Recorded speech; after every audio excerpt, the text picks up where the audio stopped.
Not far from Little Lake, Roger sets up the dynamic brakes. Our crew will stop for lunch at the Little Lake American Legion. From there, we'll ride the caboose, but not before meeting Extra 6701 West.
The Northwestern stopped using cabooses on most ore trains in late 1985, although our train has one for the benefit of the Canberra crew.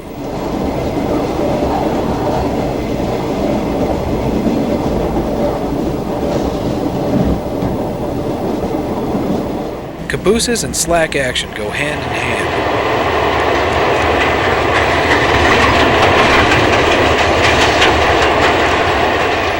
Even with a slick runner like Roger LaForest, you quickly learn to hold on. SD. Yeah, it's a good thing. Good thing you were hanging on there. Yeah, we're definitely going to keep our hand on this thing. Why are the 6700s well suited for ore service? Well, gee, they seem to be pretty dependable for pulling power and a real good dynamic brake.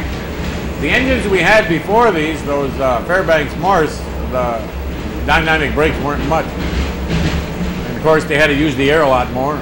But now with these, they have pretty good dynamic brakes. And of course they got the weight to go along with it. They're awfully heavy engines. In general, when they came here, they were a welcome sight because they rode better than what we had. And like I said, they had the good dynamic brake. That made a world of difference on an ore train. I'll tell you this, when they did first come, they were pairing them up 4 on an ore train. And I think they found out after a while that was a mistake because 3 have more power than you need. And when you had 4, you could pull a train apart with no effort at all. Is there anything you'll miss about the C628s? Geez, we wouldn't really know the answer to that until we see and work with what comes next. You know, maybe we'll wish we had them back. I couldn't answer that one. It's close to an 11-hour day as we approach Escanaba. The sun will be setting as Extra 6706 East ties up at Ore Dock. How long will it be before the sun sets forever on the magnificent 6700s? On Saturday, September 6, 1986, we just don't know.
trees. Releasing McFarland, Maple Ridge, Beaver, Brampton, and the Larch Bluff. Over.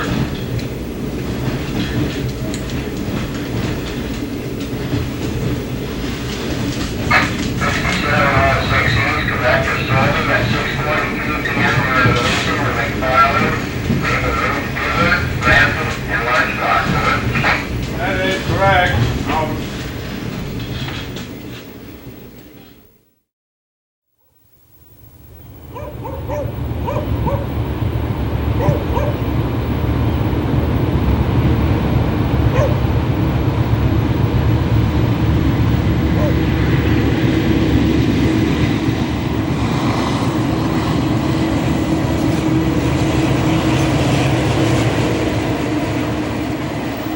If you like Extra 6706 West, you're gonna love Centuries of the North Woods.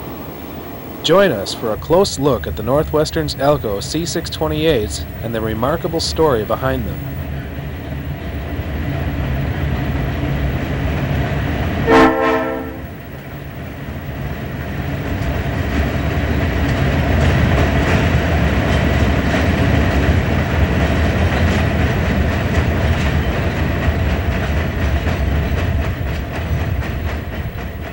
We begin with the history and development of the C628, illustrated with slides and movies from Dave Ingalls and other outstanding rail photographers.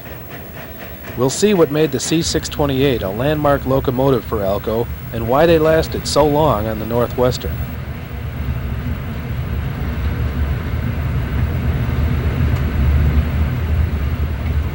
For a dozen years, the C628s ruled the Northwestern's iron ore operations in Michigan's Upper Peninsula, virtually banishing EMD power from their territory. From the Brampton Badlands to the peaceful Goose Lake, this is the Northwestern's Lakeshore Division.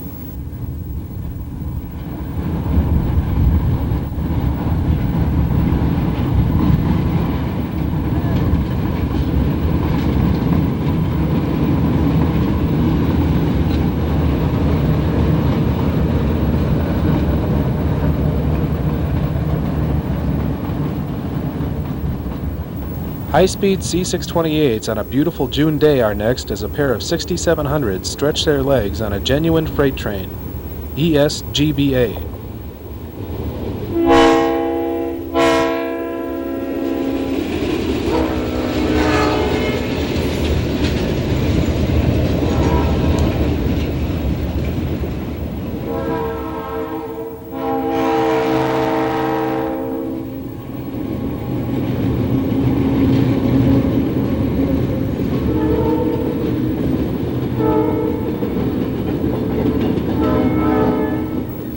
And we'll meet the people who kept the 6700s running in Green Bay shops. Where's the strangest place that you found an ore pellet? I guess inside a traction motor. Do the ore pellets cause any problems for these locomotives? Immediate ground relay. The 6700s were the last Alcos on the Northwestern, and the last C628s in service in the United States. When Alcos were disappearing from the American scene, the 6700s were on the job every day. The legend lives on in Centuries of the North Woods.